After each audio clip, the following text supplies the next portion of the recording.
Boom. So we're onto the YouTube. And then we start all.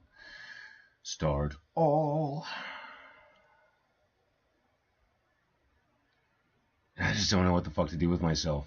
This is the whole issue that I'm having right now. And the whole reason I'm streaming. I am streaming right now for the sole freaking purpose of not consuming alcohol or smoking pot or turning my brain off playing video games. I am streaming so that I don't do anything fun.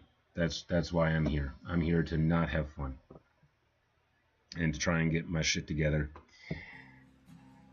You know, I should check out some of these other streamers.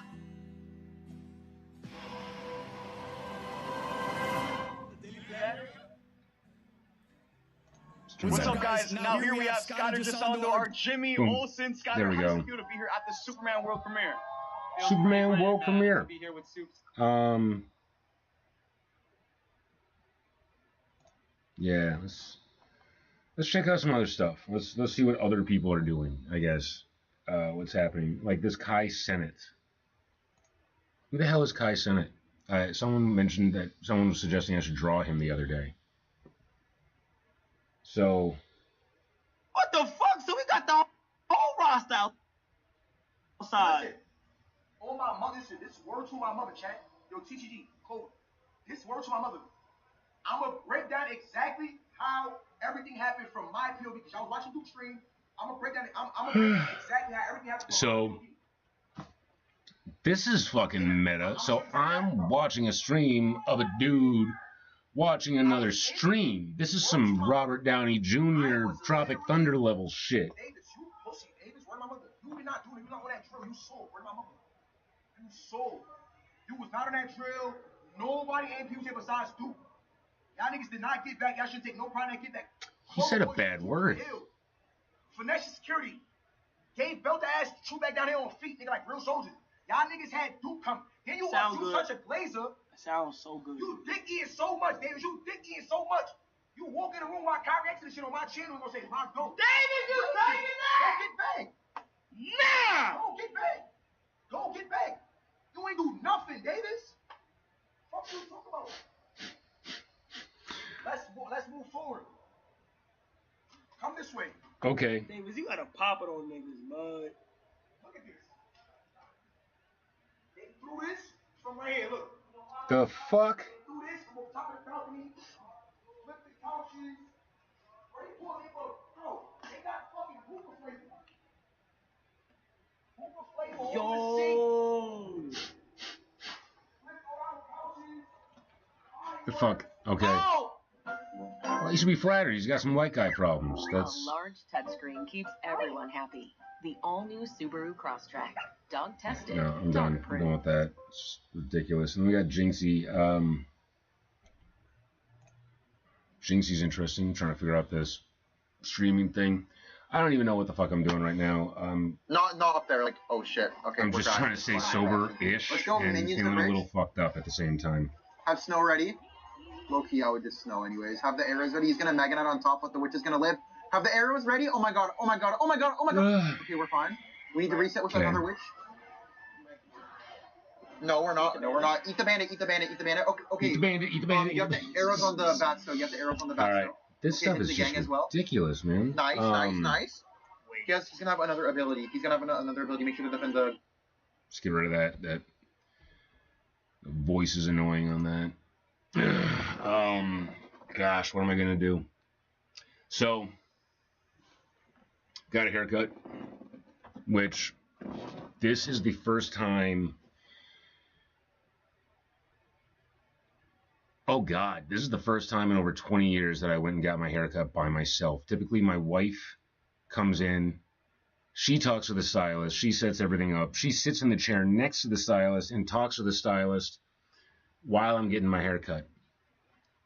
That's what's been happening for the last 23 years. 23 years with my wife. This is how she mothers me, and she's controlling. She's a bit of a control freak. Like, she likes to get right in and just do stuff. And I'm aloof. I I like to stay back. She's a very charge ahead kind of person, whereas I'm like, well, let's sit back, let's deliberate, and maybe talk ourselves out of even doing it. This kind of guy. So this was interesting. This was really interesting for me to be able to go in and get my hair cut all by myself like a big boy, and do what I normally do when I am getting my hair cut, and that is flirt with the stylist. Not intentionally. I tend to have a little bit of charm that apparently works on old Korean ladies that barely speak English. That's how charming I can be. Yeah, waiting for a haircut. That's what the Twitch stream was labeled.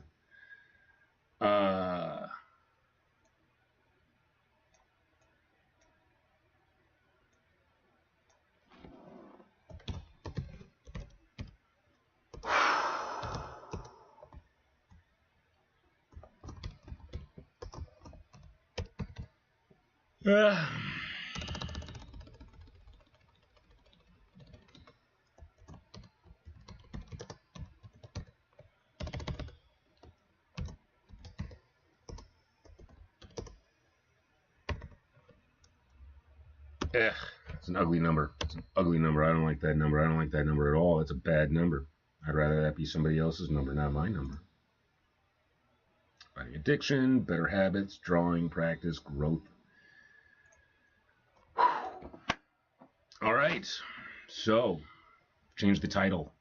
That's what we've accomplished here. We changed the title of our Twitch stream, and we are still just broadcasting whatever bullshit we can, because fuck it.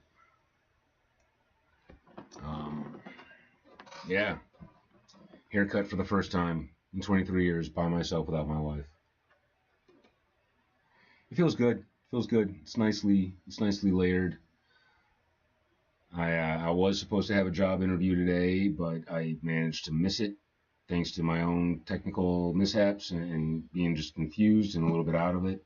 And you know, I suspect there's some self-sabotage there.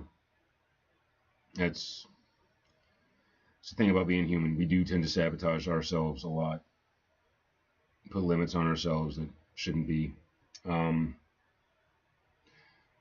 I got on the ball. I managed to score another interview at the same company, mañana. But this fucking sucks. Like, I thought the wife was going to be coming home today. I thought my wife was going to come home today. I really, really thought that. And then we were going to try and make it work and try to work together. And what she has told me is that she never wants to be in this house that we've been in for 21 years. She never wants to be in this house with me ever again because of all the shit that we've gone through in our relationship and in our past.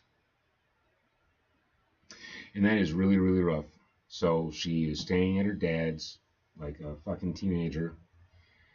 And I am stuck in the house by myself with no vehicle. I am reduced to roaming around this neighborhood that I've lived in for over 20 years on a bicycle that I got in the 7th grade. So 31 years ago. That's what I'm riding around on to get everywhere in the area. And it's making me appreciate what a nice fucking neighborhood I live in. There's nothing wrong with my neighborhood. It's convenience. The people are very friendly and nice. But I've been angrily locked away in my house, mad at the neighborhood, mad at the fucking world for years. And yeah, now my wife has left, and I've had to go into my psyche, and I've had to find the part of me that I was forced to lock away for a very long time for the sake of maintaining peace in our relationship. I had to suppress a very large portion of myself, so I wouldn't kill a motherfucker who was living in my goddamn house and, honest to God, trying to split us up, trying to get us to get a divorce. He was intentionally working towards that. And so I kept fighting with the wife and fighting with the wife and fighting with the wife. And I buried myself inside myself. And I started to feel like I had autism and agoraphobia. I had a moment where I opened my front door to step outside and I had a flat out panic attack. And that moment is just etched in my mind because you see the videos where they talk about it, like they talk about agoraphobia, where someone like opens the door and everything just sort of and the world looms, and like I totally had that, and I became very afraid to go to any new places, to meet new people, anything like that. And this was a result of living in a stressed out, contentious environment for years. For 3 years I put up with this shit. So my amygdala was constantly under assault, and I was constantly pumping adrenaline and dealing with rage and suppressing, so that I wouldn't do anything illegal. So I wouldn't do anything that would land my ass in prison. That's what I had to do the entire time. And here we are 15 years later in our marriage, and we are split up because of the aftershock and the consequences of what went on at that time, of putting up with some piece of shit that should never have been in my house in the first damn place. And then this last month, when my cousin came and stayed with us and stole from us, and I did not want him here, but I felt obligated to let him stay here because he's family. And in the family that I was raised in, I had to be the nice guy. I had to be the good boy. I had to be the one to take care of him, to take care of the little kids, to take care of everybody else. Because if I wasn't, nobody was going to take care of me. So that was a social contract that I put myself into, where I had to be the good guy all the fucking time. And didn't really get to explore my full personality.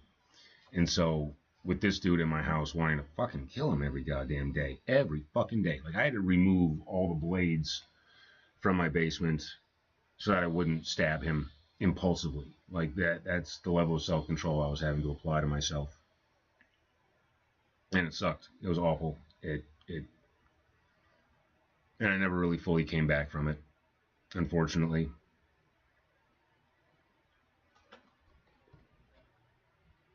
So yeah.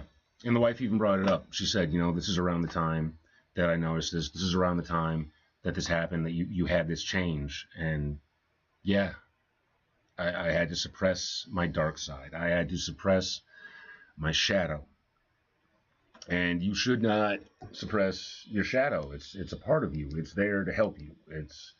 It might be a little evil, but it's there to keep you safe. It's there to give you the fight that you need when your home is under attack.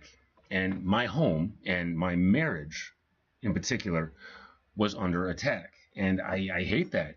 My marriage is my weakest spot. That's my greatest vulnerability, is my wife. Because fuck everybody else. So yeah, someone was living in my house because we needed rent money, which we did not need the rent money. We just needed to fucking work together in the first goddamn place. But we wound up with that, you know, had we just communicated better, wouldn't have happened.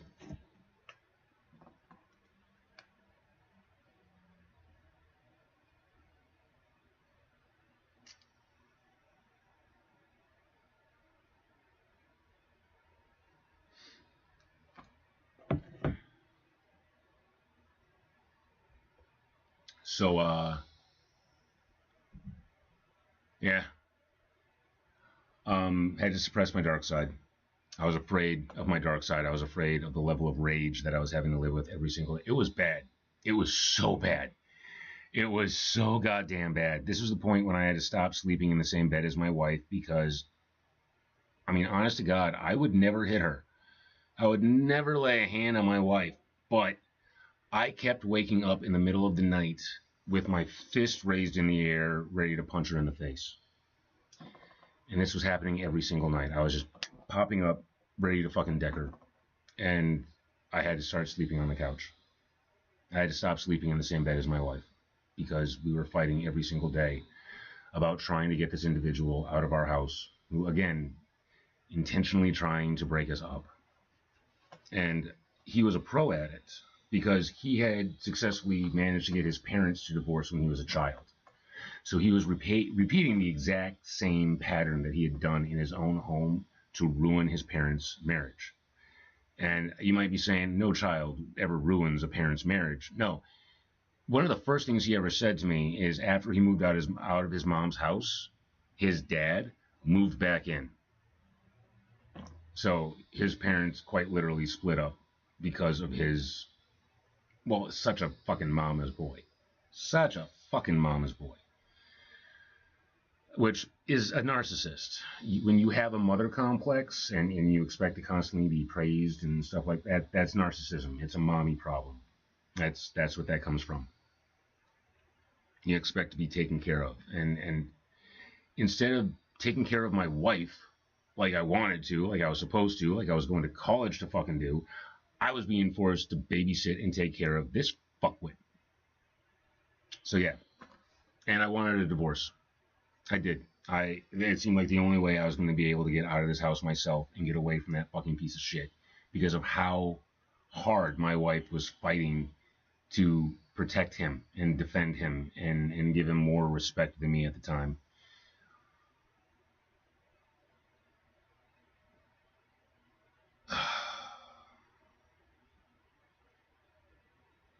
And we never fully came back from that. And I couldn't let him win. That's why I stayed. But it fucked up our marriage. It fucked up our relationship. And it fucked up my brain. Like, it fucked up the physiology of my brain. It made it hard to live.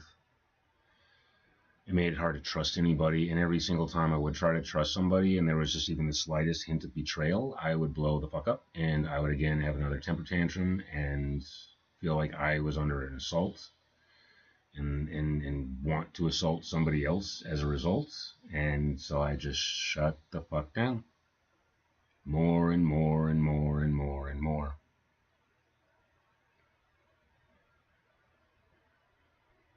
So yeah. And now, 15 years later, 14 years after that piece of shit moved out of my goddamn motherfucking house. He moved out on April Fool's Day. That still makes me happy. But, like, that was my birthday wish. My birthday is in April, and my wife had asked me 2 weeks earlier. She sat down on the couch and said, "What do you want for your birthday?" And I was just fucking seething. It had been 3 fucking years of fighting with my wife, telling her I want this motherfucker out of my fucking house. And she sat down and asked me, all happy, all sweet like she is, "What do you want for your birthday?" "I want him out of my motherfucking house." That's what it finally fucking took. I had put holes in the goddamn fucking walls. I had picked up candlesticks that she had for years and bent the fuck out of them, beating the shit out of fucking walls. I had put feet through walls. I was destroying shit left and right. I was losing my goddamn motherfucking mind. And this last year, when some dumb fuck piece of shit, my cousin, someone who's actually closer to me than my own biological brother, came into my house and sold thousands of dollars of shit and my fucking wedding ring, I blew up. I lost it. I all that rage, all that anger that I had all those years ago, and I had been forced to hold down and carry in and just basically be a fucking bitch and a fucking doormat for everybody, came right the fuck up. And she saw it. She saw the angry, petulant child who didn't get his way. She saw all the years of accommodating my childish distractions. Yo, how you guys doing? I'm here having a little confessional. I just don't know what to do with myself right now, so I'm just kind of talking through some feelings. What's up with you guys? Serbian nationalist expert. Awesome. Now, what's the situation? My wife and I are separated. We just celebrated our 20th anniversary a week ago. And the day that we got back from coming back from a cabin up north and having a wonderful romantic evening, she told me she can't be in this house with me anymore. So she's staying with her dad, and I am stuck in the house trying to man up and figure out how to have autonomy, how to take care of myself so I can take care of her too, and try to fix things. But it's feeling like I fucked shit up too goddamn much. So I'm doing this so I can resist the urge to drink and to smoke weed and just sit down and numb myself playing video games, because that's the exact stuff that she's really tired of, is just me not having a life and not being happy. Is there a problem with the house? Well, it's kind of fallen to shit, but it's not the house itself. It's me. She can't be in this house with me based on all the years of bullshit and trauma that we've had. So if I leave this house for a little while, she can come back in, grab some things that she needs, and love on our pets and give them attention. But no, it's me. It's me in this house with her. It's the fact that I have barely left this house in the last 3.5 years. I don't have any hobbies outside of the house. She's concerned about that. What pets do I have? I have I was about to say border collie. No, I have a standard collie, so a dog. And I've got a Bengal Maine Coon cat. I've got a Rex rabbit, and I have a bearded dragon. Well, what about work? For the last 3 years, I was doing overnight stock work at Target at the lowest possible level, so no one could tell me shit. Just boxes on shelves for 10 hours a night. Prior to that, a crappy morning shift doing retail for about 3 years, until I was ready to kick the crap out of my lead, who actually had the job that I had turned down, because I did not want any promotions. I did not want any advancements. I didn't want to have to deal with any managerial crap. And then prior to that,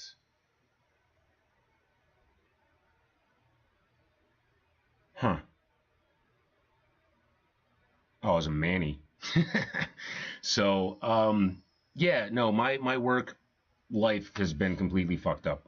I left a maintenance career where I was a boiler engineer and a pool maintenance man and was maintaining multiple properties. Was behind the choice of being in retail for 6 years.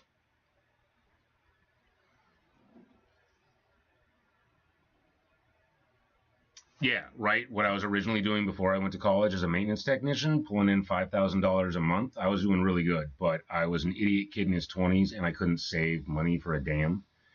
I really wanted to buy a computer to get into like digital arts and stuff like that, but I just kept blowing my money like crazy. Major issue. I found out years later that was a little bit related to a serotonin issue. Once I got that in check, started taking the right pills, all of a sudden my bank account grew and I stopped buying bullshit all the time. It was amazing. Just one little pill. Yeah, and then I went to college and I got a degree in game design and animation. And hated it. I worked at Activision for a few months and I hated it. Yeah, magic pills are great. You know what it was? Tryptophan. L-tryptophan. It's the shit you get in turkey that makes you sleepy. I just got to take a pill of that every single day, and it fights depression and a lot of my anger and impulsivity in buying. It's happiness. It's just serotonin. It's happiness. It's contentment. It's that chemical in your brain that goes, you know what? You've had enough. You can stop now. Move to Turkey for traditional Islamic values. Well, what would be the benefit of that? Is that one of those countries where they pay you to move there? I might consider it. 4 wives. Oh, that just brings me to a whole nother issue in the relationship that I don't need to get into.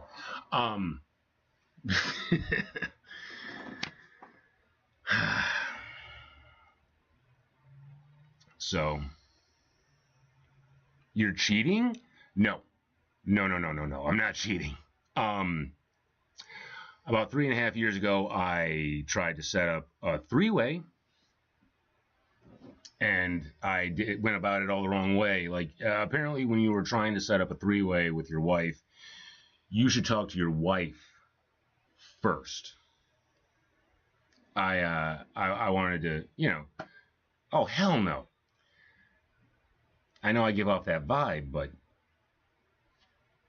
that could have been fun. But yeah, I tried to set that up. She was not happy, and that led to me having a bed in the basement. I think it's the shirt. Yeah, I can see that.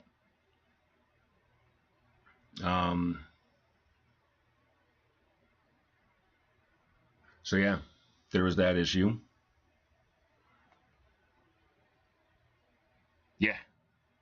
Yeah. Oh, I mean, don't get me wrong. It was like 6 months later, she was like, you can come upstairs. But it's pretty bomb down here. This is actually the coolest room in the house, temperature-wise. So you're in the basement right now. It's not just dark. Yeah. Oh, yeah. I have a light. I just kind of prefer this. Nope. That's yet another issue. We bought this house to have a family. Legally speaking, who is the house belonging to these days? Her. It's in her name. She's been paying it for years. I was paying it for the first few years. Legally speaking, it's her. She does everything. And that's the issue. She's controlling. And I've given up way too much control. I let her do everything. And it's really taken a toll on the marriage. Like, I shut down while I was in college. I something like, if you would have been watching earlier, I had to suppress my dark side. We had a tenant who was living down here who was trying to break up our marriage. How come she let you live there when it's her house? Oh, you mean when she left? Because she still loves me. Like, this is not an ugly separation. This is not, you piece of shit, you're horrible. Well, isn't she gone right now too? Yeah, she is. She's staying at her dad's. So, yeah, the separation, what she's saying is, I need to get a job, which I got an interview tomorrow, haircut today, get an adult job, and that's my job for this month, is find a job. And then next month I have to find myself a new place, and we are going to sell this house. I am going to liquidate all the childish, impulsive crap that I bought over the years. All the things that I made seem were more important than her because I just needed some idiot satisfaction. The job that I'm interviewing for is selling solar panels. It's an $80,000 to $200,000 job a year. I am fascinated by the field of solar energy, so I'm looking forward to just learning about it. So we'll see. Do you live somewhere sunny? I live in the Midwest. I live in Minnesota. So there's a good chance I'm going to be traveling to sunnier places in order to try and make more sales. But that's just one job. I've applied for 30-something. I would be perfectly content if I could find like a remote customer service job where people can just yell at me while I sit down here and pet my bunny. Do you like travel? Ugh. I need to travel. I need to see more of the world. I need to see more places. But no, and that's part of her issue with me. Part of her issue with me is go to Serbia. And make me appreciate Minnesota more. Is I don't like to leave the house. She needs me to have more hobbies that involve going outside of the house. Like, I used to go fishing all the time, but since I've been working overnights for the last 3 years, I sleep all day, so I don't go out and do anything. You guys can do karaoke together. Vikings suck. Do you mean literal Vikings or the team? Because, yeah, I'm not a football fan. I really couldn't care.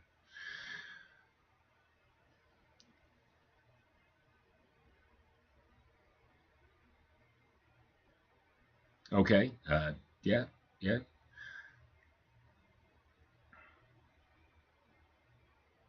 But, yeah. So, I don't really leave the house much. I don't really see the point in leaving the house much. Like, you buy a house so you can fill it full of things that you like. Why would you want to go anywhere? Everything you like is right here.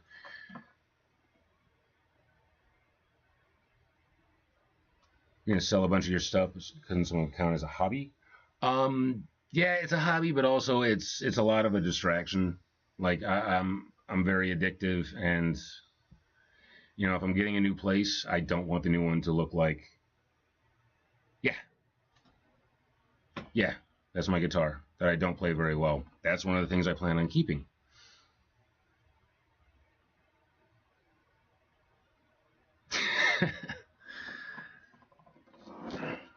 So, yeah, but she needs me to get out more. She needs me, and I over the last few years, I've stopped talking with my friends. Oh, if I had any, like, honest to God musical talent, I just fuck around with that thing. I buy so many impulsive things that I don't really commit to spending time developing the skill that I should. That's evidence of that right there. I mean, I'm keeping the thing. I've been picking it down and then plucking through some chords and stuff, but I still can't play for shit. And, you know, if she hadn't stopped me, I probably would have gotten an entire set of musical instruments that I did not know how to play. Because it's just my brain going nuts on something, deciding this is a new hyper focus for about 3 months, and I get sick of it and start dumping money into other stuff. And that's another issue that I'm having, is I'm looking over the years. So can we have a list of things you bought that you didn't need and ruined your relationship?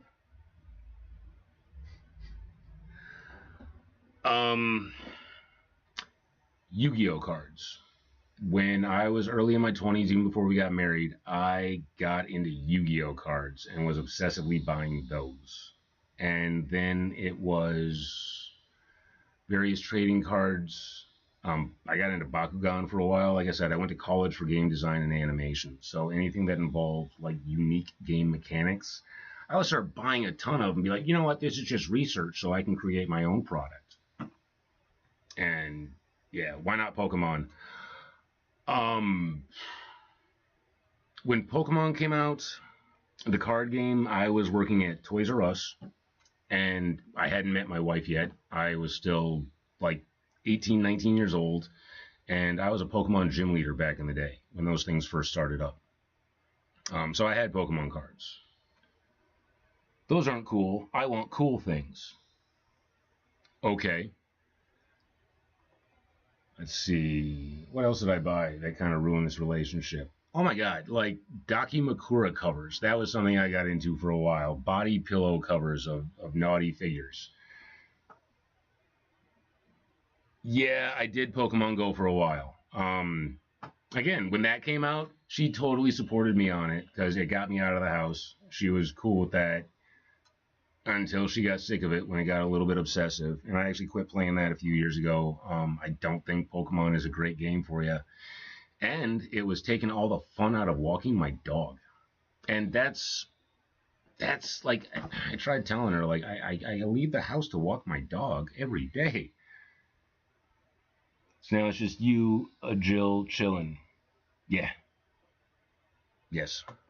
Yep.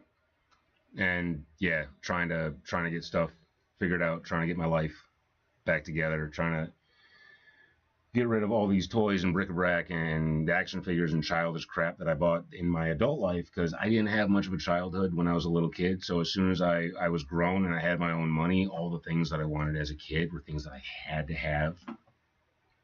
And now I'm in that next phase where I'm like, well, that childhood is over. So what's the backup plan if the solar panel gig doesn't go through? Keep applying. I would love to be able to get a remote job where I'm just a headset and I'm taking calls all day. I'd be fine with that. That'd be cool. But apply, and apply. And it doesn't really matter. At this point, I'm trying to get myself healthy enough to where I can donate plasma. Go apply to be a scammer. Move to India. But then I would have to learn the accent, and I don't know. And then take that accent and make it look like I'm trying to speak English. Not to mention, India's overcrowded. and hot. I'm from Minnesota. That would kill me. So yeah, the strategy is I get a job. I find us a place. You don't need to learn the accent, and they will believe you more if you sound white anyway. True. I need to find a place, and then she is going to move in with me. That's the plan. That's... Can we get a house tour?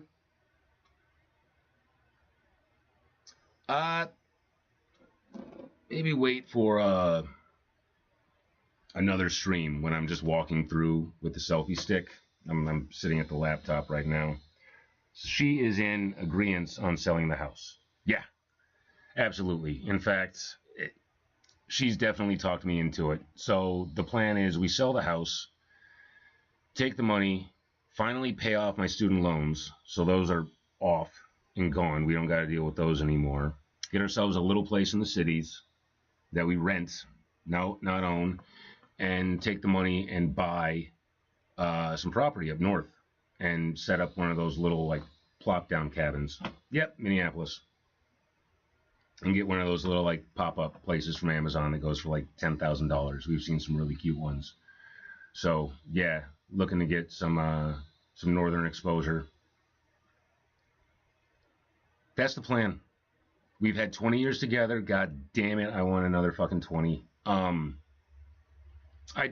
talked to her earlier, and I told her we're at this weird point that we come to every single time.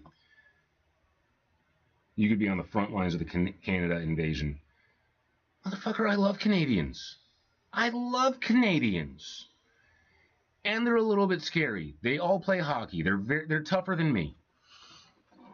But yeah, in our relationship, or rather, whenever we're putting together a puzzle, see, this is how today's world is fucked up. One little fight, everyone wants out. Oh, this isn't one little fight.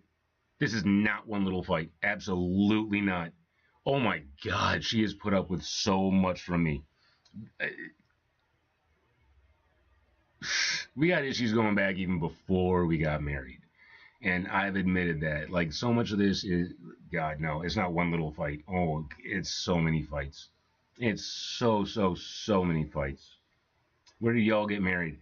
Renaissance Festival. We had an off-season Renaissance. So everything is your fault. No, absolutely not. Everything is not my fault. No, she's controlling, and she's not a narcissist, but she has narcissistic control habits. Like this whole separation thing, she love bombed me on our anniversary and then immediately left me as soon as we got home. I don't want to say she's a narcissist, but that's a narcissist abuse thing. I'd rather not pop up an image of her. I mean, yeah, it is fracked up. And, you know, she did this in the beginning of the relationship, too, where there was love bombing like crazy. And then one day she just snaps and starts making all these accusations and accusing me of things, and then flips it and starts crying and apologizing. I don't know why I did that. And so I've had to deal with the cycle of that for 23 years. I don't think she likes it at all. Absolutely not. Her father was a piece of shit to her mom. She grew up with a man who ordered her mother around, called her stupid, insulted her, called her fat, would raise a hand but not actually bring it down, would say, oh, I should have divorced you constantly. This was daily. This was like while they were getting the mail type shit. Like just fucked up, unhealthy. And then when her mother died 3 years ago, her father said, in less than a week, I need to get another wife. And then just keeps going on in these little tangents about how he's going to get another wife, and this wife is going to be so much better than his last wife. It's horrible. His wife was the best part of, like, there are so many times early on in the relationship when I wanted to break up with her, but her mom was so nice. How could I leave this awesome potential mother-in-law? Like, and we were working at the same place. I didn't want to have to keep going into the office that I was working at and seeing her and feeling bad that I was no longer with her daughter after she went and got me that awesome job. So I stuck it out through, you know, a lot of stupid fights, And what really is an issue in our relationship is if I ask her for help, because I didn't get a lot of parenting growing up. I didn't. My mom, she had her motives, and my dad just wasn't there. So I didn't get fathered. I didn't get taught. I didn't get a lot. I didn't really know how to adult. I was depending on her to teach me everything. You're a real man for sticking all that out. Thank you. I do believe in marriage, and I do believe that your word is your bond, and I do believe that any people, if they're willing to put in the work, can make it fucking work. And she doesn't understand. That's why I'm anti going to therapy. I'm like, therapists break people up. They don't really work. And motherfucker, I love Carl Jung. I study psychology for fun. Are you religious? I was raised hyper religious. Hyper religious. Seventh-day Adventist. I went to a private Christian school. I actually thought as I was getting older, I was going to become a pastor. I was planning on becoming a pastor, but then me and God had a talk, and he said, well, you can have a very easy life, or you could actually get to know me. And so I did not become a pastor because I actually wanted to know God instead of just getting up there and faking it every week. Yeah. And thank you so much. See, she asked me today, like, would you be willing to talk to a therapist? And no, because most of them are fucking idiots. And therapy doesn't really work because, like, you have to completely talk about everything. Like, you can't hold anything back for therapy to work. You got to be just raw with it. And she has things that she wants to hide that she's not comfortable talking about with a therapist. Ergo, group therapy or couples therapy doesn't work because she's not really willing to, like, dig down to the guts. Meanwhile, my mother is blind and went to school to be a therapist. So all of her college books were on tape. So I literally grew up listening to college-level psychology as a small child. And now I read Carl Jung for fun and take a shit ton of mushrooms in order to, like, clear out my head and figure myself out. That's usually my method. More of a Carl Jung guy than a Freud guy. Yeah, Freud grew up in a way too repressed culture.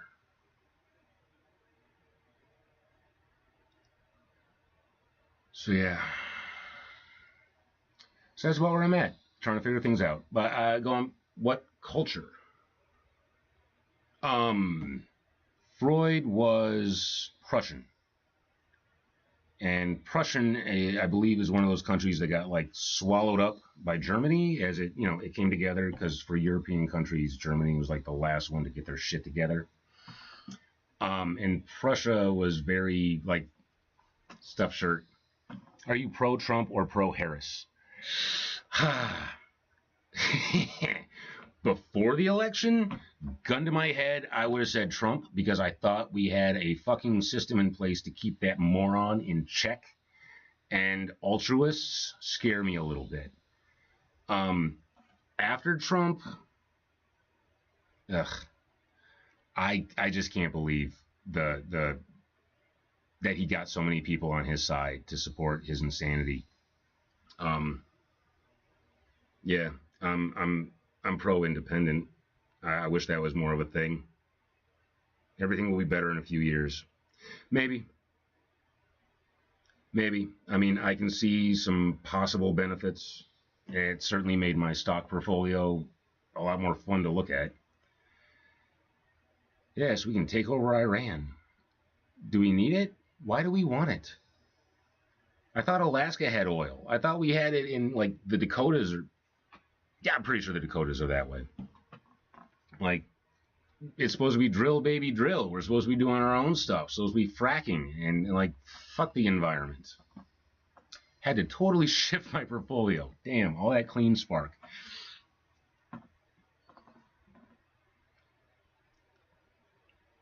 But, yeah. So, thank you. Thank you. I genuinely appreciate this. This is the therapy she said that I needed. Just being able to, like, talk it out. create that space. But it's been a rough week. I've been looking back on the relationship. I've been looking back on all the times when I should have made her my priority, all the times when I should have bought her flowers, gone out dancing with her, just to spend another minute with my wife.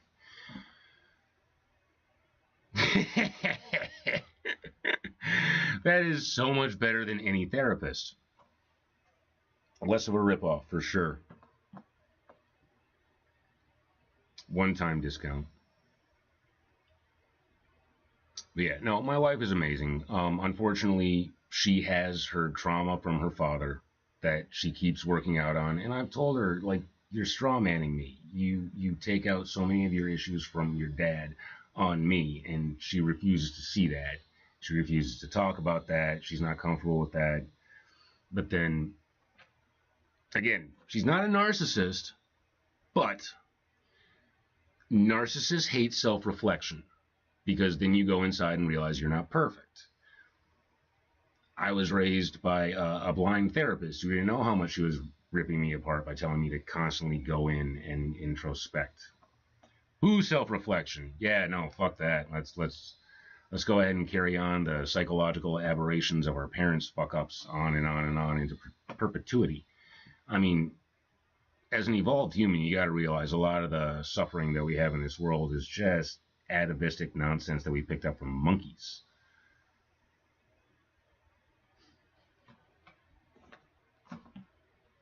But we'll see how this goes. I'm looking for places. Well, no, I gotta stop looking for places and focus on the job. Which, as soon as I get done with this, I think I'm feeling pretty good. I'm feeling pretty good. I can leave the vodka alone. I don't need to pick up the pipe. I don't have to start. Yeah. Make sure you get your apartment near the tram line. That would help with travel. Yeah, that would make things convenient. But we'll see. I even asked her how she felt about grabbing a place up in Duluth, which is a good 2 hours up north from where we're at. But the houses are so cheap and far apart from each other.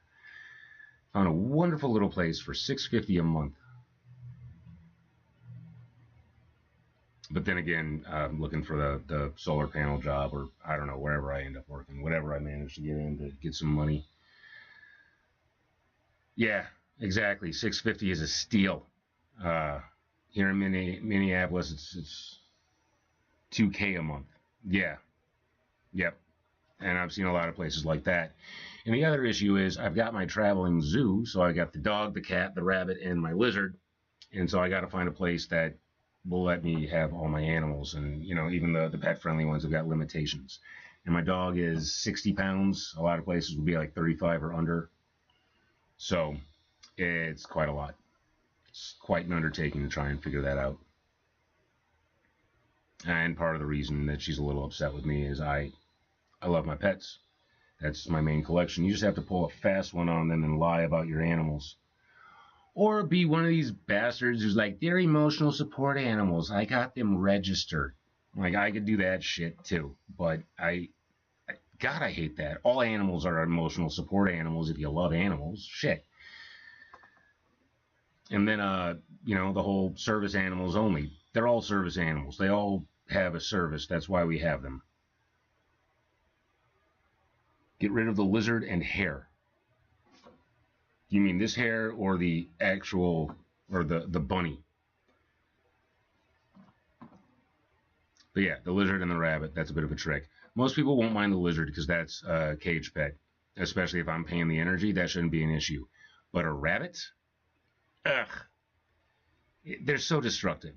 They're so destructive. Like, there's this old Native American myth about how in the beginning times, all the animals were trying to figure out what their functions and purposes were on the planet and how they were going to live. And, you know, beavers are building dams and bears are doing the hibernation thing. Squirrels are planting trees. Like, everybody's got a job. Except for the rabbit. The rabbit is just fucking around, playing around, messing up everybody else's work. And it made the other animals so mad that even to this day, all animals chase rabbits. And, yeah, they fuck shit up. They chew on walls. They chew on cords. If you watch one of my earlier streams from today, I go from feeding my lizard to fixing some electric cables that he decided to start chewing on and take all the protective wrapping off. But why do I have one? Well, like I said, I'm kind of OCD when it comes to collecting things. And in order to keep from being an animal hoarder, I started to adopt animals based on the Chinese zodiac. So during the year of the dog, I just happened to get a dog, and that kind of set everything in motion. So year of the rat, I got rats. Year of the tiger, when my rats died, I got a Bengal Maine Coon mixed cat. And then year of the rabbit. Year of the dragon. Yeah. And it's the best collection I've ever had, for sure, because it's... Can we see the cat? I'm going to tell you right now, she's not that impressive. I have a bad habit of buying runts. So for being a Maine Coon Bengal, she looks like any other shitty cat on a cat food bag. But I'm into the brains. I'm into the weird psychology. Well, let me find her. Mischief! Come here, Missy.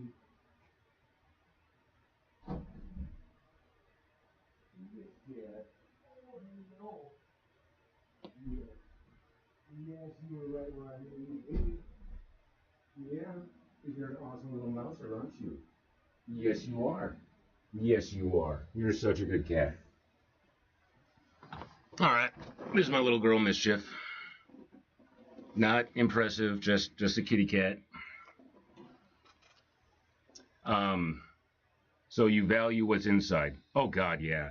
Oh, God, yeah. It's not just the animals. It's the brains. Like a Maine Coon Bengal mixed cat. What's fascinating about these is the Bengal is the last domesticated cat. And they're so close to wild that they actually have to... They're not supposed to be impressive. They're supposed to be cute. Oh, she's impressive. Mischief is super impressive. This is the best mouser I've ever had in my life. She's incredible. She's intelligent. She's athletic. And super intelligent. Yeah. Yes, you are. And I can't put her down right now because this is my rabbit space and he will beat her up. Yeah, good girl. Good girl. But what's cool about Maine Coons and Bengals is a lot of people like to feed their cats fish.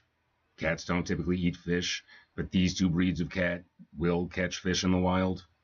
The rabbit will beat the cat. Yes. Yep. Like I was saying with the Bengal, these guys are specifically bred to have less fear. Because fear is what's going to cause your cat to act out and be more aggressive and swipe and stuff like that. So she's got all her claws, teeth too, and she will use them, but with incredible restraint, like incredible self-awareness. But yes, my little Rex bunny will beat up my cat.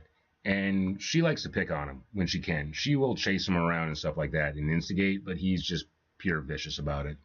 And he's not as mean as he used to be. He used to honk at her when he would chase her because rabbits don't have vocal cords. So in order to produce sound, they just force all the air out of their body, basically turning them into a horn.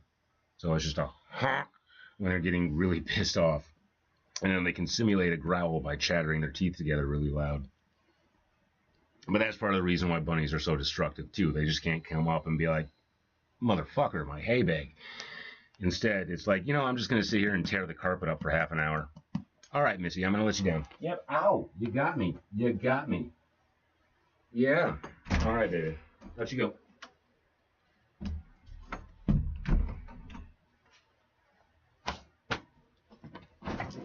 So, yeah, I can try showing you the rabbit, too. He hates being picked up. Mojo. Come here, Mojo. Yo, dude. Come here, bud. What? Oh, come on. He knew what was up. He knew what I was planning. Yeah, but you like your haystacks, don't you? Yes, you do. Yes, you do, Mo. Okay, buddy. I know, but I gotta show you to the people. Mojo. Mojo. Come here, dude. Come on. You can... Okay, yeah, I'm not even gonna say you can trust me. I know what I'm about to do. So Mojo, my Rex rabbit, here, bud, take this. Good boy. He's got like nicks in his ears and scars on his body and stuff like that because he was abandoned when he was little. It is good to be honest with them. He was abandoned when he was little. And when I was a kid, I had found a rabbit. I kept it for a year, and then I wound up abandoning it. See some of my pillowcases? Yeah, still wondering about those, huh? Yeah, sure. I haven't thrown them out or sold them yet. My sad little collection. I mean, don't get me wrong, I enjoy them, but they bug the wife. It makes her feel insecure about herself.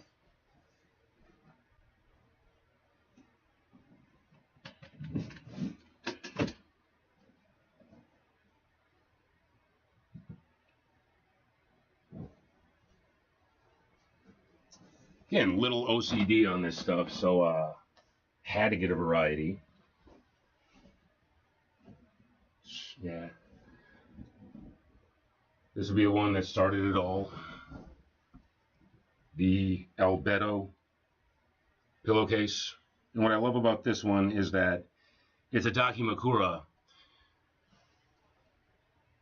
with a Dakimakura on it. So I thought that was hilarious. So Albedo. I'm not even going to get into all the materials and stuff. This is a wall hanging I had up that she absolutely hated. So this one I actually took down for her a while ago. She didn't like looking at that. This, one of my all-time favorites, Felicia from Darkstalkers. You know, what the fuck am I doing?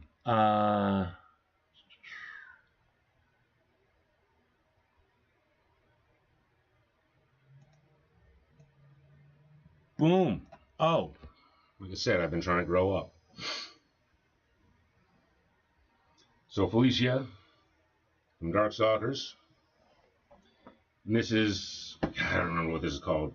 Not peach skin. This is the like velvety stuff. I'm actually drawing a blank on this character's name. But again, I was going with the whole angelic gamer girl type of thing. Can't even remember the anime she's from. Oh yeah. This is one of the reasons why she's been wanting to get the fuck out of the house, because I can't stop fucking talking about Zelda. I got into Breath of the Wild, and again, with my brain going all obsessive and looking for distractions and stuff, decided, well, if I'm going to play this one game, I should go ahead and play every Zelda game I can, and worked on amassing all of them. I mean, all pirated. I wasn't dumping money on them. And then Morgan Einsland. So, yeah. I don't treat them as lovers. Now the internet knows what you jack off to. Okay. Yeah, I jack off to hentai. I jack off to cartoons. Yes. Because I don't want to sit and watch somebody's daughter make bad choices. I'd rather jerk off to art than, but no, those are just for sleeping. I can sleep on my side and have that space between my knees and not like pull my hip out and stuff. All about the ethics for sure. Can't say I imagine how you thought this was a good decision, no disrespect. What, showing these or buying them? I can't lie, boss man, the Yu-Gi-Oh cards are absolutely nothing compared to this.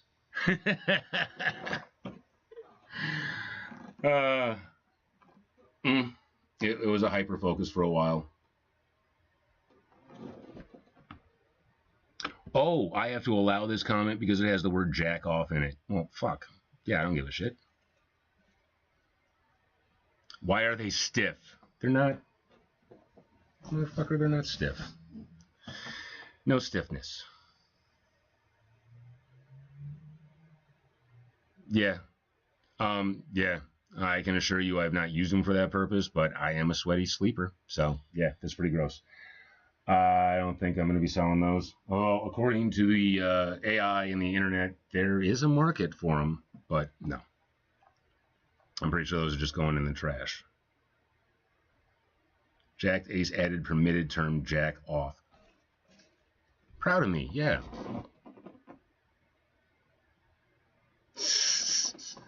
Do you play video games? Unfortunately, a lot. It's definitely one of those, like, one more things where I will get completely locked into video games, and, you know, this whole stream that I'm doing right now is me trying to fight my addictions, which is why I'm not gaming at the moment. But yeah, I game like crazy, a lot. And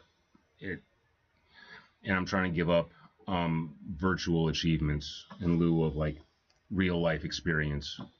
What games? Well, I've been streaming DC Universe Online for mornings lately, which has just horrible viewership, but it's just that daily sort of like achievement, daily quest thing as a plug-in. And then Zelda games. I've been playing Zelda like crazy, like I mentioned, like trying out different titles and shit. I got a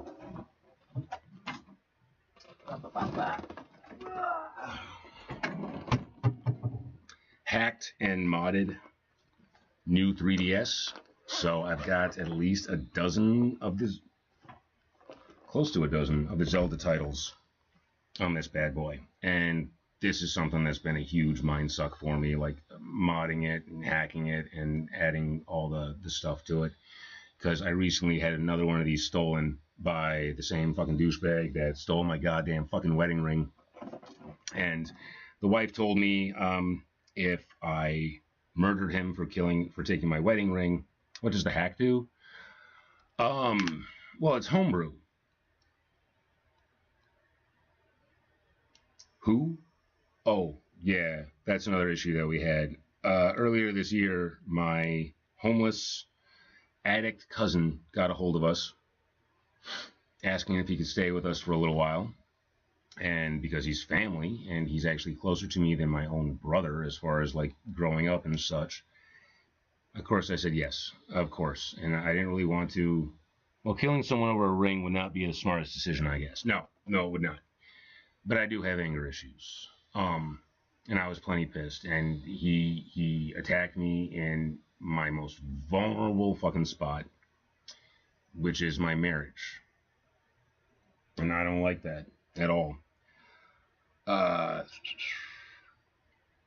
What does the hack do? The hack adds the homebrew and basically makes it playable. Like I said, I've been able to download hundreds of games on this. Like, it's actually loaded to the brim, and I still have data storage space because I maxed out the card on it. So, yeah, like, I actually have a 3D movie viewer on this, and this is the only device that I know of that you can watch a 3D movie on without having to use some type of smart glasses. Like, Nintendo really fucked us all over by not focusing on the 3D more. How much does it cost to buy one that has all the games? I have no idea. The new 3DSs, like the standard ones, do you game on your PC? Yeah, sometimes. I do WoW. I'll get sucked into WoW for a while. Mostly I've been playing the Ascension version, where it's all, like, customized and stuff. But, like I said, currently trying to give up the, nope, never played Fortnite. Kind of have issues with Fortnite. Like, the developers of that stole the mechanics and the programming of it. Nope, I don't play Call of Duty.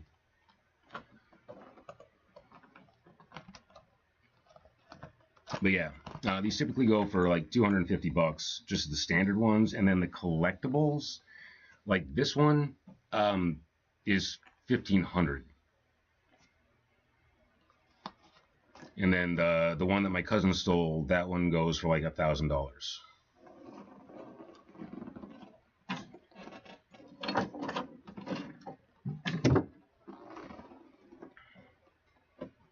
From who? much does it cost to buy one that has all the games, and from who? If you want one that has like every game available that's possible, like if you want something like that for yourself, just pick up a standard like new 3DS and then look up. Yeah, absolutely.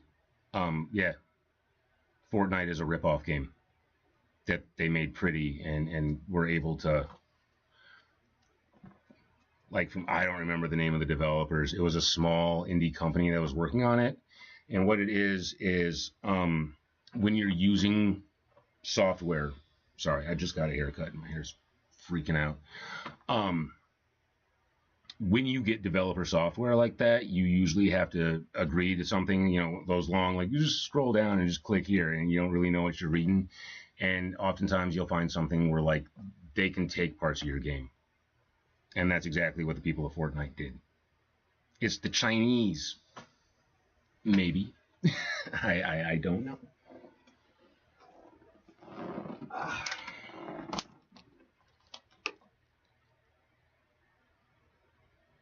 But yeah, for a modded 3DS, get a 3DS. It's no longer supported by Nintendo. And then, yeah, check out how to download the stuff and swap out the graphics card. It was a bit of a juggle.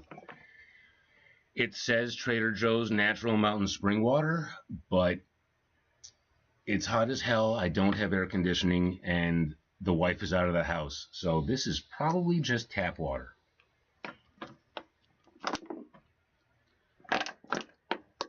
I've had to recycle all my bottles, which is a bummer. I would like to be playing with my katanas and swords and doing some bottle cutting instead, because I'm too cheap for tatami mats. Well, too broke for tatami mats at this point.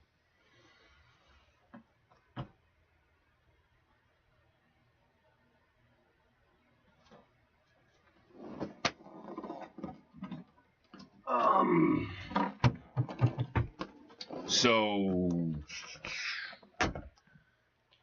what you're going to be doing is messing with your SD card. So you're just going to need to pop off the back. It's got just 2 screws. And with your SD card, you can pop that in. You know what? I might do that tomorrow after my job interview. So at 9:45, I'm going to be talking with the solar panel company. That should last for like 15 minutes. I think it's just like a pre-interview thing. And yeah, that sounds like fun. Yes, the interview is tomorrow. Yep. I actually was supposed to have it today, and I had a little bit of a technical snafu and got a hold of them as soon as I realized that I wasn't going to be able to make it, and they were able to reschedule for mañana. So, yeah. Yeah, interview is tomorrow. I just got my hair cut by a very nice little Korean lady who spoke almost no English at all. And I think we might be engaged now.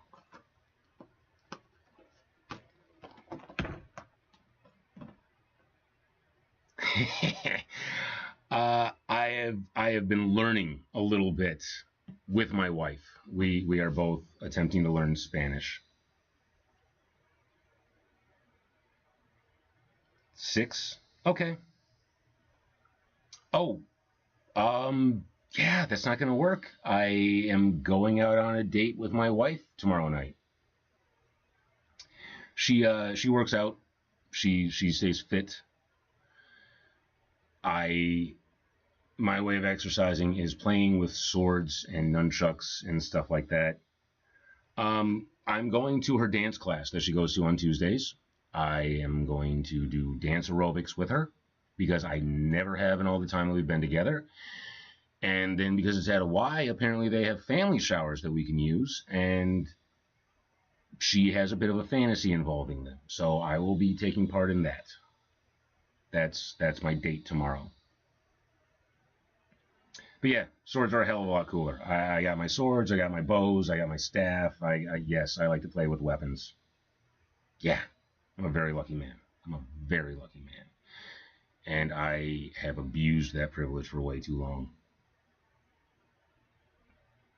Yeah. Oh, God, yeah. Well, like I said, they're for... I swear to God, they're for back supports. But, yeah. Yeah. I need to get rid of them. That's enough making her feel bad about it. I didn't see the harm because they're cartoons. They're fake. Their proportions are not realistic. And then there's the whole face thing where their looks are based on infants. But yeah, the pillow's got to go. Pillows, you know, let's just.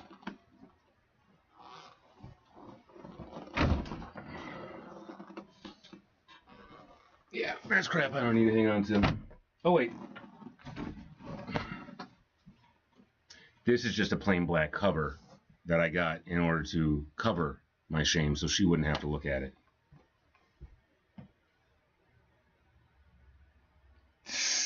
Her body is great. Her body is awesome. Her body is perfect. I wouldn't change anything on her body. She keeps talking about needing to get boob jobs, and it might be because I have those stupid damn things. But no, her body is fantastic. Oh my God.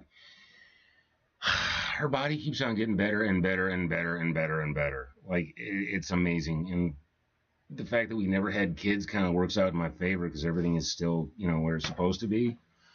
Yeah, no, she's incredible. She's fit and she's into tattoos. And her tattoos are like lingerie and lace. Yeah, she's. I really, really wanted to have kids. That's something that, you hear my voice. That hurts. That hurts a lot that we did not have children, that I was not able to provide the right environment for them. Like, oh God, my voice is getting fucked up. Yeah. Yes, I very much wanted to be a father, but if it's not with her, fuck it. You know? So, yeah. I get that a lot. Yeah.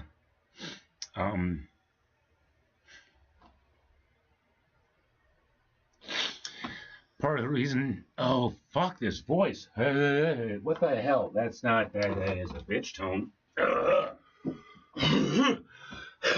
So part of the reason why I collected so many toys and have such a vast collection is that I assume someday I would be playing with them with my kids. So that's why I got all the Yu-Gi-Oh cards, because Yu-Gi-Oh teaches you math, reading, and logic. I mean, those game cards are data blocks. That's just, yeah, that's a chunk of logic right there. So yeah, I was really looking forward to that, and just being that dad that has so many things around that when the kid is bored, I can be like, well, look what I got, and like just miracles from the past, you know. So yeah. So yeah, I don't need them. I don't need them anymore. I don't need to sit around and look at them. Oh, she's turning 45 this week, and she's going through menopause, and so it's kind of, maybe we'll still adopt at some point, but as far as creating our own biological progeny, probably not going to happen. We tried for years. We got pregnant once. We had a miscarriage, and then it never happened again. So here's what it is, you know.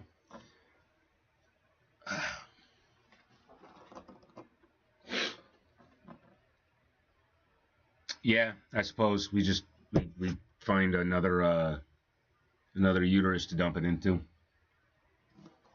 Just, you know, we gotta get our shit together and get over this whole separation thing. I gotta get a job. I gotta get a place. I gotta man the fuck up. I gotta grow the fuck up. I gotta take responsibility. I gotta support her for once instead of her just supporting me. And then who knows? Maybe we can get back to that point.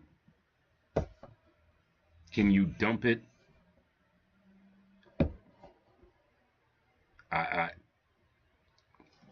Can you dump-o it and not the pillow? I don't know what to make of that statement. I'm sorry. I am confused.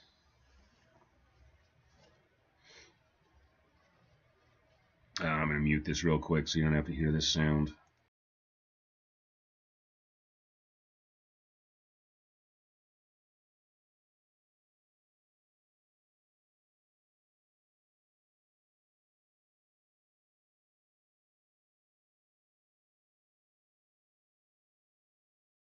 Bam.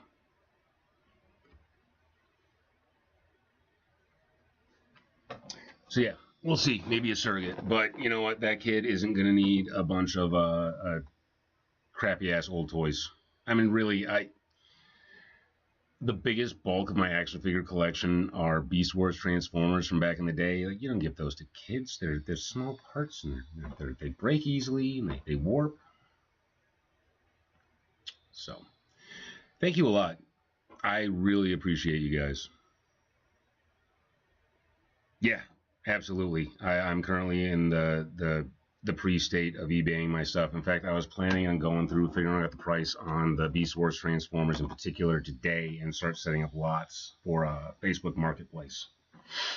But yeah, eBay might be good too. I'm planning on unloading a bunch of Funko Pops that I never should have bought onto that. I got a couple that have increased in value. I got one that has dropped way in value, which is awesome because I do want to keep that one. But yeah, no, those old figures go for a decent amount, and you know, maybe I can get some money back to take her out on dates and buy her dinner and stuff like that. Like we used to fight all the time. I think I mentioned this about trying to save for a computer and a laptop, and she would never help me save for it. And we wound up fighting about it for fucking years. And that's actually kind of the fight that eventually wound up in me going to college, which was a stupid fucking idea. She should have gone to college. I should have worked independently and just done my creative stuff like I wanted to. Like, I only went to college to prove that I could. And by the end of it, I didn't feel like I could. Even though I graduated, it just took too much out of me. It was too much mental strain. 27. More than I did when I left. It's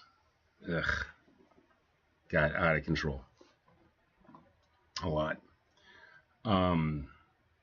Yeah. Enough that I am concerned about the big ugly bill and Trump being in office. That's how much I owe.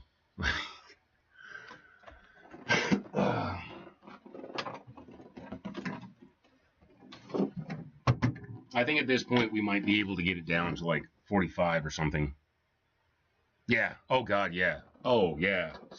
Interest is fucking killing me, and you can't declare bankruptcy or anything from it. And I got an advanced computer degree. Like it was an expensive degree. What does the bill do for student loans? They're changing some of the aid protocols. They're altering student aid, and they're setting up to come much more aggressively. Like they're talking about seizing wages and shit. Like that's all starting up. It's undoing whatever mercies Biden gave us. But there's a lot of shit. A lot of stuff in that bill.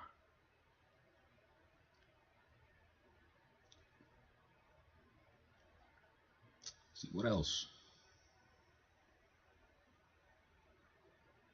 What else, guys? I'm scrambling for what would your salary potential be if you started using your degree again? I don't know. See, that's just it. I don't know exactly what to do. Like, I went to school for game design and animation, so I studied everything that has to do with game design and animation. And where I specialize is character design, world building, basically like the design and documentation of video games specifically. I have a very macro skill set in that area, which is just seems like the most dickish thing you could possibly say. Like, I'm a project manager, and that is the job that I mostly had through the group projects, because as the artist, as the vision keeper, as the creative, I was the one who was like responsible for implementing the ideas. Its average is 89K. That'd be decent. It's just I don't know how to actually like get into that job, like how to find that job. I mean, I suppose I could try contacting some of the guys I went to college with who are currently working at Activision and see what's up. Yeah, I might do that. Yeah, I might do that. That's It's going to be a humbling moment, but to go crawling back to Activision. Oh, it's where design documents go to die. Like, it's so brutal. When you're working on a game, and here in Minnesota, we get QA. If I wanted to do, like, the real creative stuff, I'd want to be out in California. Oh, indeed. You mean, like, the job. Yeah, the job site. I've been on there a lot. Who knows, man? Ukazor? Yeah. Yeah. Honestly, I don't know. You would think that it had become more remote or concepty. That's a great point. Like, there might be... Yeah. Ah, fuck, yeah. Shit. I suppose. Except I haven't been working in the industry. All I've been doing is, like, my own independent stuff. Like, I work on a novel, and I've started comic... Mind you, never finished anything. Okay, no, I finished my novel once. I published it on Amazon. And then I didn't like it. It was too jokey. I was too glib. And I'm currently rewriting that.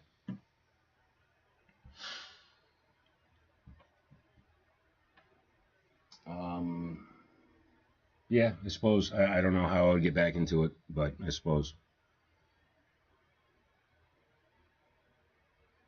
All right, dude. You have fun. Please sleep well. I could. Yeah. Yep. Oh, don't give me that idea. Oh. Yeah. I could, but I'd rather actually deliver a project. Is that even... God, these are so weird.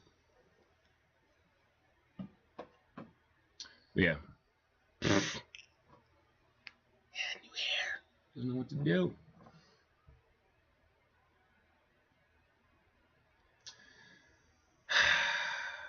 Well, I've done a ton of game concepts, but what I wanted to do was take my novel, like my main storyline, and turn that into like a game that you could easily see becoming an online game.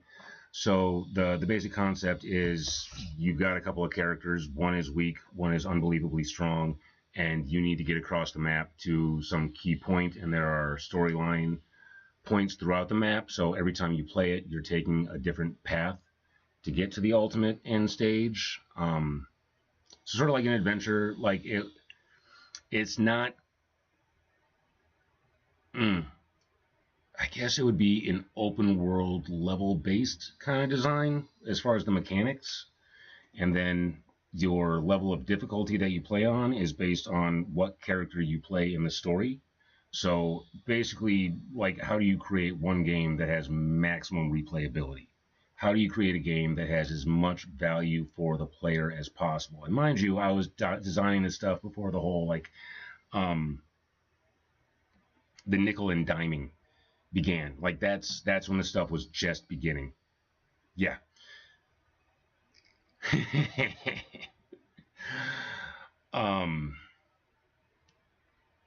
Except my stuff was a story. It was a narrative. And then I've got like a platformer that I've been tooling around with off and on for years, and it's called I, the Immortal One, where you play as an immortal being who is apparently not indestructible, and all you are is just a moving eyeball that has to go through like levels of hell, defeating demons and whatnot. There's that, and then I actually just found some of my notes as I was going through my toys and shit. I had so many like cell phone games designed that were set up. Like I had one where the concept is just that marble moving thing, but you put it in a phone. Or a waterfall mermaid racing game, for the ladies. And then I had another one that was Ninja Detector, Trollkin Smasher, which is like a tower defense, but you're just nuking goblins and trolls and orcs from a front perspective, like a spellcaster type of deal. Nah, probably not. Probably not. But, back when I was fluent. I did some aerial top-down shooter type things, you know, messing around with mechanics and stuff. Like, yeah. I mean, I'm the type of dude where I can sit back in a meeting, I can listen to everybody's ideas, and then I can get up and I can pitch my own idea that basically supports and rips off everybody else's ideas so that everybody can be happy. Like, yeah, the way my mind just kind of concepts that stuff together. And it's not hard. You start something, and I can usually, like, figure out how to flavor it, how to package it, how to take it from a corn chip and make it Cool Ranch, you know? That I can do, but without actual time in the industry, I just sound like I'm full of shit. So I'm hoping I can take that flair and put it into solar energy. But no, you're right. I should be looking at game design jobs, actually using my degree and stuff like that. It's all about working. All about making the green, making the money. Trying to take care of my wife.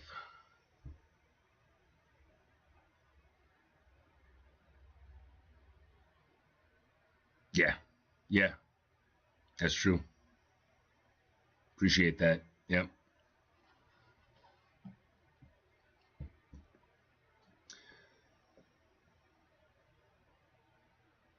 So what's up with you, man? Are you in Iran or something?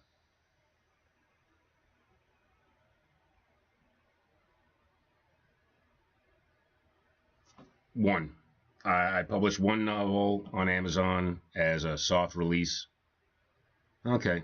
I got a buddy over there right now. He's taking time to text me and give me shit and let me know that I can do this and to get off my ass. And he's the one that told me to go out and get a fucking haircut, even though I was already planning on it. He's from here in Minnesota. But he's a Air Force.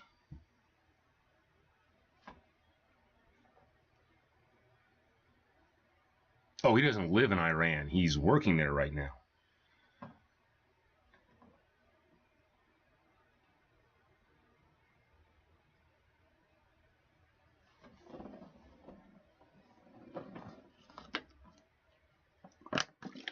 I mean, he's not one of these last meal Marine guys, but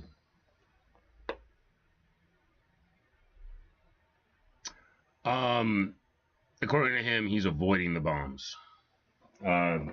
Last time I spoke to him, he had just, like, gotten out of the bunker from a drone strike and missiles and shit like that. So, like, yeah, he's in the middle of fire. He's in the middle of fire, and he's giving me shit about getting my life back together. This is the dude who was the best man at my wedding. This is the best guy that I know. And the biggest fucking asshole that I know, too. So I haven't really spoken to him in years. Like, since we had the miscarriage, I kind of shut everybody off and out and couldn't really deal. So, yeah. That's my dude. That's my buddy. And he's a big fucking prick. He's even bald, so he kind of looks like a penis. Yeah, remember when I was younger, I was oh, you mean now, because I'm old? Great. No, I feel great about that now. When I was younger, I was too much of a pacifist. I'm still too much of a pacifist. I mean, I like swords and bows and stuff like that, but I believe in solutions, not violence.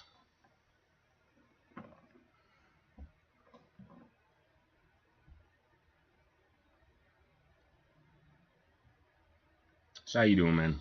You having a good day? How's your life? Everything cool with you? Yeah. Yeah, no, he's got really good benefits. He's doing really good. He's doing really good for himself. He adulted very, very well.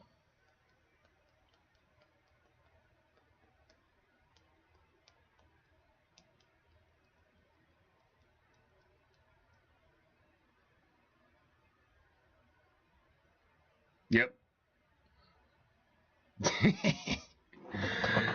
20 years, man. So you're what, 19? Good for you, dude. That's God, that's a fun age. 18. Oh, rock on. Still in high school? Or you just finished that?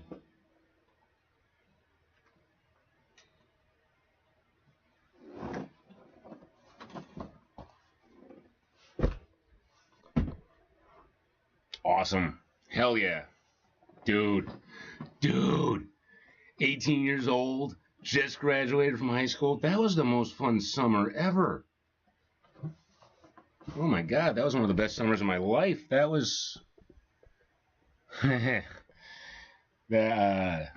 was the summer that I wound up getting a ticket for skinny dipping with a couple of hippie chicks. That was the best 4th of July.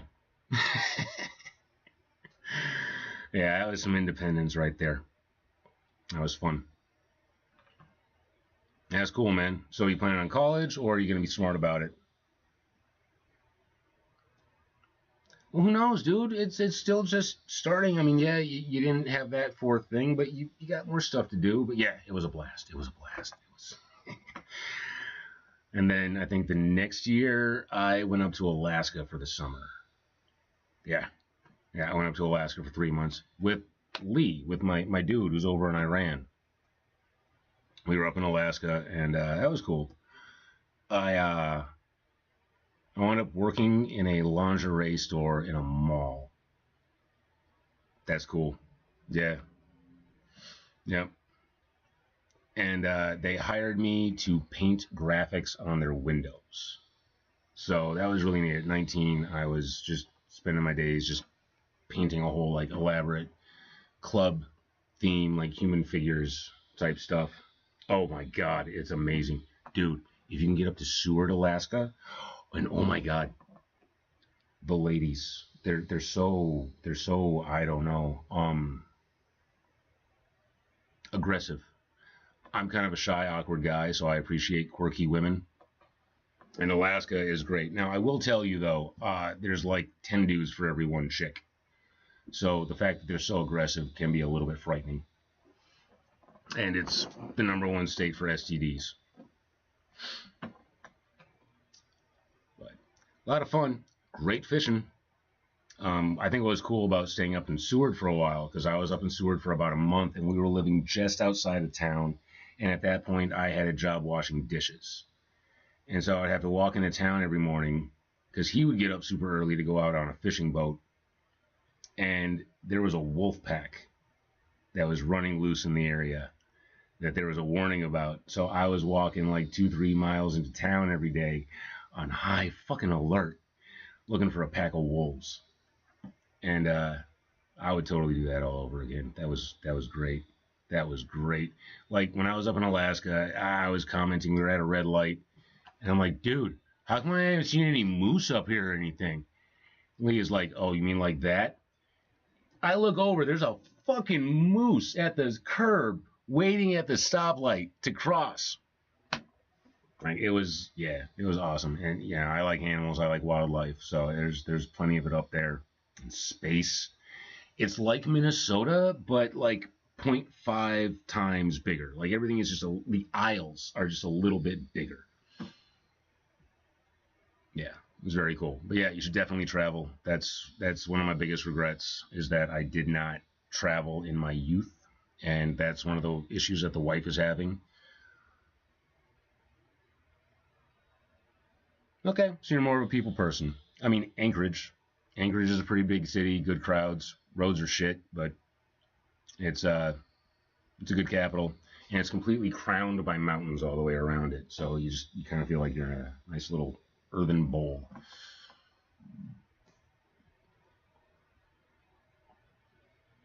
But yeah, dude, travel while you can. In fact, one of the issues that the wife is having is that she's been vacationing a lot over the last year, and I've not been leaving.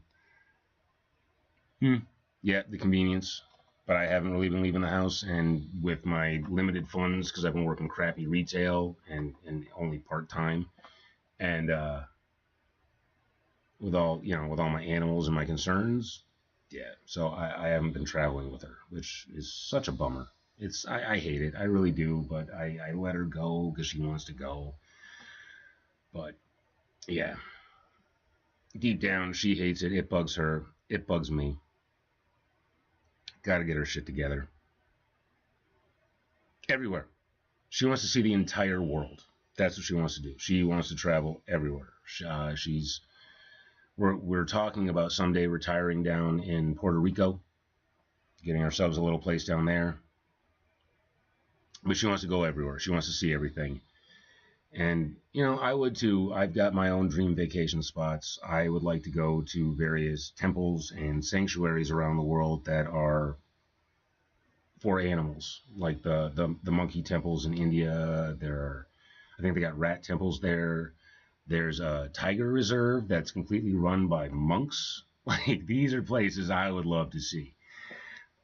Yeah, places where animals are honored and protected on a global scale, like the islands that are entirely populated by rabbits or pigs, you know, or even go to Chernobyl and see the dogs. Fuck no.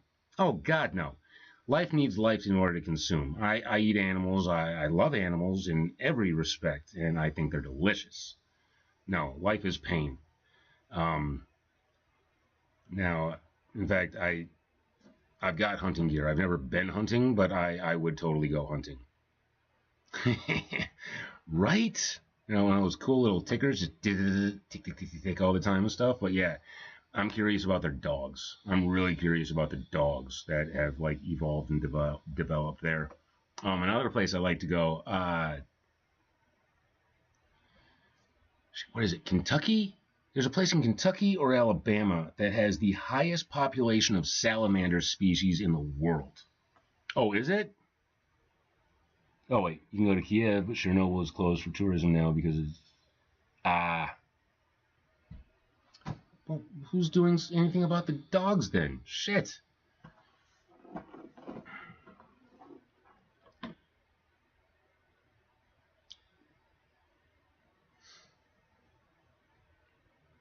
But yeah, down south there's the salamanders, and I'm so bad about leaving. Like I want to get out of my house, I want to explore, but I make all these plans, and then, you know, could be the weed, could be my lack of motivation.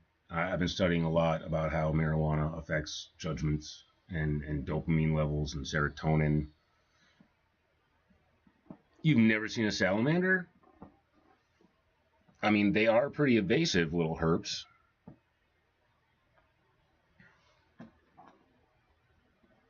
Yeah. Yep. That would be awesome. That would be great.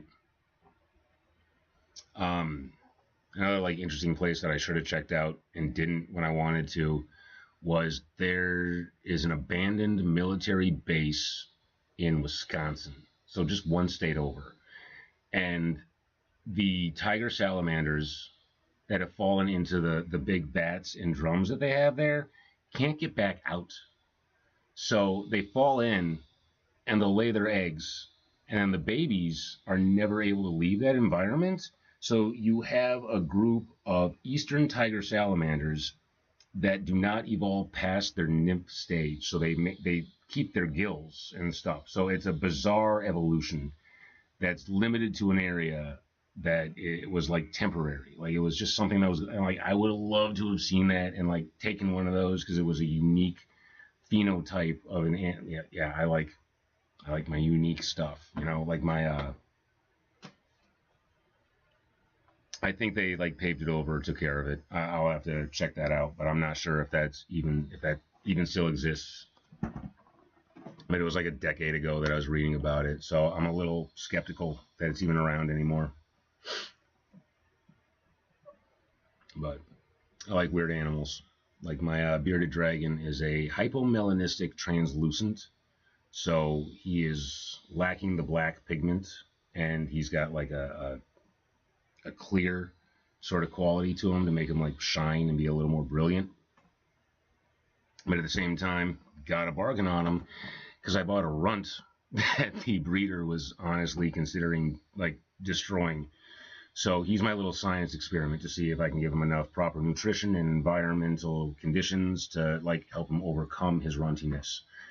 If not, he's going to be a buff and bright colored dude because I created an environment that forces him to push his chromophores in order to blend in with it.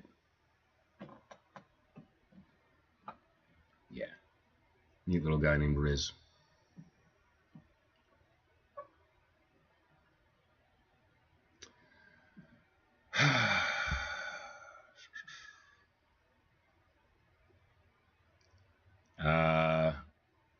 it's, where did I lose you? The chromophores? I might be saying the wrong word for that. But like a chameleon can change the color of their skin, all lizards possess a certain ability to be able to do that. And they try to blend into their environment as much as possible. So, you know, see if that'll even pop up. I created an environment for him to take advantage of all those bright colors.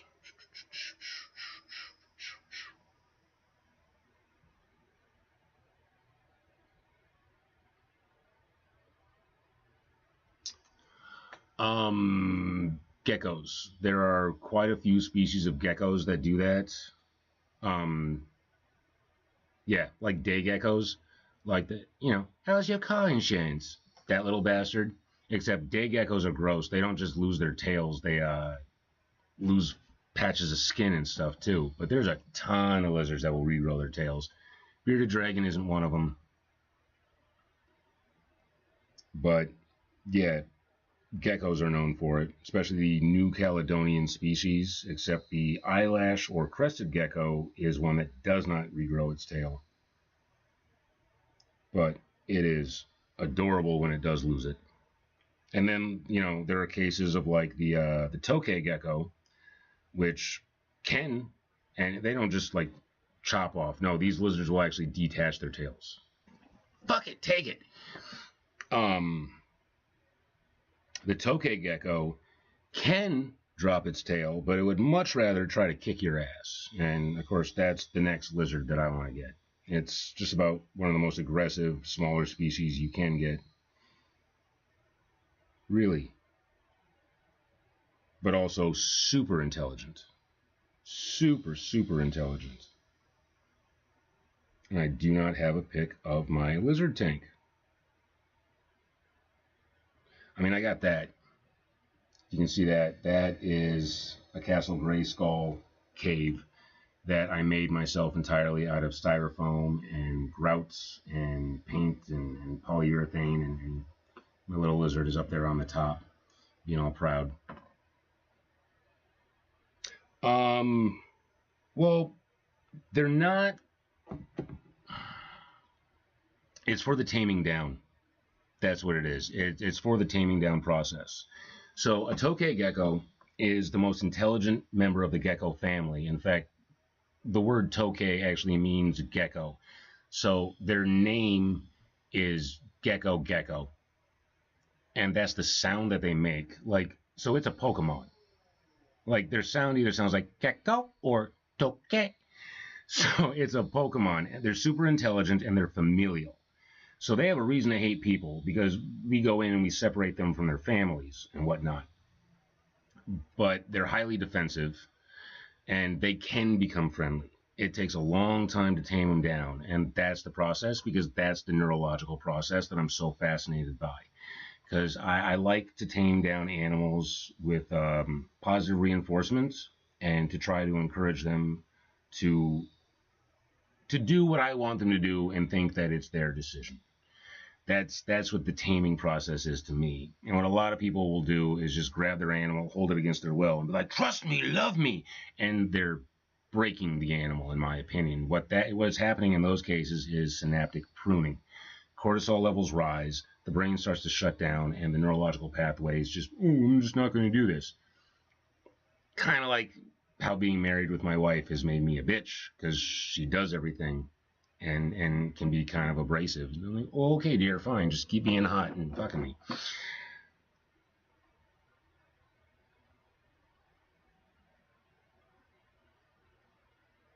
Yeah, that'd be cool. That'd be really cool. I would really enjoy that. She would not like that at all.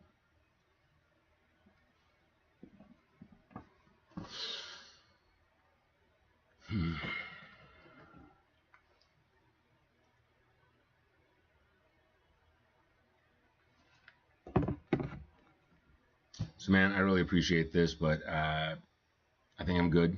I think I've talked out my stuff enough to where I'm not going to go and abuse. I really appreciate you, though. I really, really do.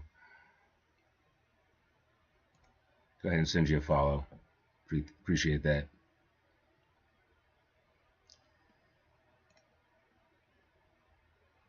I do have Discord, and I don't understand it.